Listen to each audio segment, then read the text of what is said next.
නව තාක්ෂණය හා නව සොයා ගැනීම ජල බින්දු ක්‍රමය හරහා ලෝකෙට සුපිරිම සුපිරි කෘෂිකර්මයක් කරන හැටි හඳුන්වලා දීලා ඒක අත්අදහ බලලා ඒකේ ප්‍රයෝජනය ගන්න ඊශ්‍රායලි කෘෂිකර්මය ගැන පොඩ්ඩක් කතා කරන්න හිතුණා මම දන්න විදියට.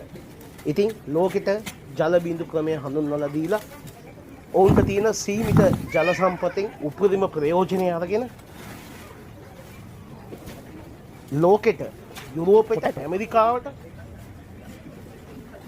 එළවලු සහ පළතුරු වර්ග ධාන්‍ය වර්ග අපනයනය කරන රටක් තමයි අද ඊශ්‍රායලය කියන්නේ. ඉතින් ඔවුන් ඉතාමත් ඉහළ තැනකින් හිටිනවා. ඒ වගේම ඔවුන්ගේ කුළුබඩු ඒ වගේම ධාන්‍ය වර්ග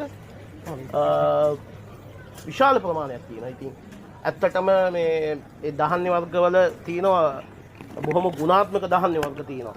ඉතින් ඔවුන් ඒවලට හරි කැමති. දැන් ලංකාවේ ඉන්න සමහර කට්ටිය ඒකට බොහෝ කට්ටිය හුරු වෙලා තියෙනවා. ඉතින් ඒක ඇත්තටම හොඳ දෙයක්. මොනවා හරි රටකින් හොඳ දෙයක් ලබා ගන්න පුළුවන් නම් ඒක තමයි ඇත්තටම වටින්නේ. ඉතින් මට මේක කියන්න ඕනුනේ ඊශ්‍රායලය ගැන සමහරක් අයගේ ඍණාත්මක සිතුවිලි තියෙනවා. නමුත් ඒක වැරදි. ඊශ්‍රායලය ලෝකෙට ගොඩාක් දේවල් ඒ කියන්නේ නව සොයා ගැනීම කළා ගොඩාක් දේවල් ලෝකෙට දායාද කරපු රටක්.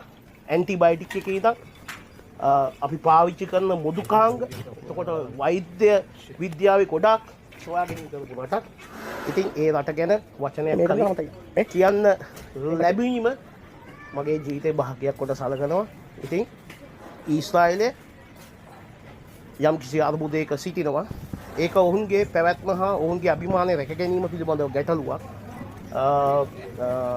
ඒවා කෙසේ වෙතත් ඊශ්‍රායලය කියන්නේ ලෝකෙට කෘෂිකර්මෙන් හා ඔවුන්ගේ තාක්ෂණ දැනුම ඒ වගේම නව සොයා ගැනීම පිළිබඳව ලෝකෙට ආදර්ශයක් ගත හැකි රටක්.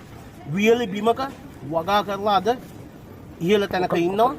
ඔවුන්ගේ ගෙවල් වල ඔවුන් පොඩ්ඩ හරි වගා කරනවා. අඩු ගානේ සලාද කොලයක් හරි ඔවුන් වගා කර ගන්නවා. ඔවුන්ගේ එහෙම වගා කරන යම් කිසි පැල වර්ග කීපයකුත් තිබෙනවා.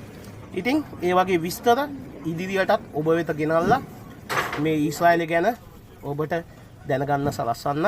ඉතින් සියලු දෙනාටම ජය වේවයි කියලා ප්‍රාර්ථනා කරනවා. බර්ටිව ෆලෝ කරලා තියාගන්න. තව මේ වගේ ලස්සන විස්තර ඊශ්‍රායලය ගැන දැනගන්න.